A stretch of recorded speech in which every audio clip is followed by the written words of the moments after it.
I'm Anna and you're watching Food Love. On today's menu, there's crispy, crunchy fried chicken and flaky, tender cheddar buttermilk biscuits. OMG, this is a match made in heaven and so easy to make for a Sunday dinner or anytime really. If you want to see how I make them, please keep watching. So I'm going to start by making a brine to season my chicken parts.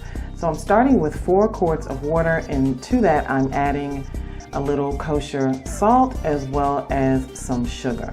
So I'm just going to mix this up. I need all the sugar and salt to be well dissolved, and then I'm going to drop my chicken parts into this brine. Now I did take 1 whole cut up chicken.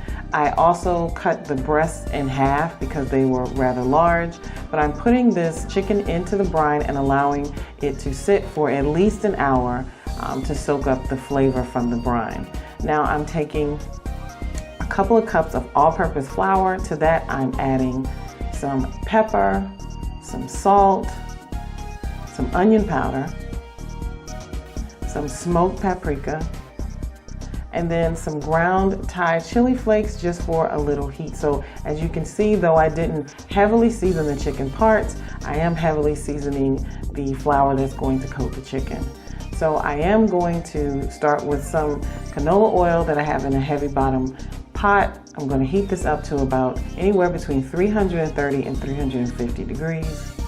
Now basically what I did was just take the chicken part straight from the brine and put it right into our seasoned flour. I didn't shake off any of the excess brine, and as I am dusting these chicken parts, I am also squeezing them gently just to make sure that each part is nice and packed with that seasoned flour. So I'll just shake off some excess flour before I put it into the hot oil, and then into the hot oil it goes. Make sure that you do not burn your fingertips, and also make sure that you don't overcrowd your pot, and then that way your oil will stay nice and hot. So for thighs and drumsticks, which was the first batch, I let those go for about 18 to 20 minutes, and then for the breasts, I let those go for 15 minutes. And as you can see, my chicken came out nice and crusty and crunchy and crispy and golden brown, very delicious. So now that we've finished with our fried chicken, we're going to move on to our cheddar buttermilk biscuits. And so what I'm doing here is I am grating a half a cup of medium cheddar cheese along with a half a cup of sharp cheddar cheese. So I'm also going to take a couple of cups of all-purpose flour. To that I'll add some baking powder, a little salt, and a little sugar. And then I'll just stir those flavors into the flour. And then I have some butter that I have diced into cubes and frozen for about 30 minutes. I'm taking a pastry cutter and I'm cutting the butter into the flour. And I'm going to cut the butter into the flour until it resembles small peas, like this.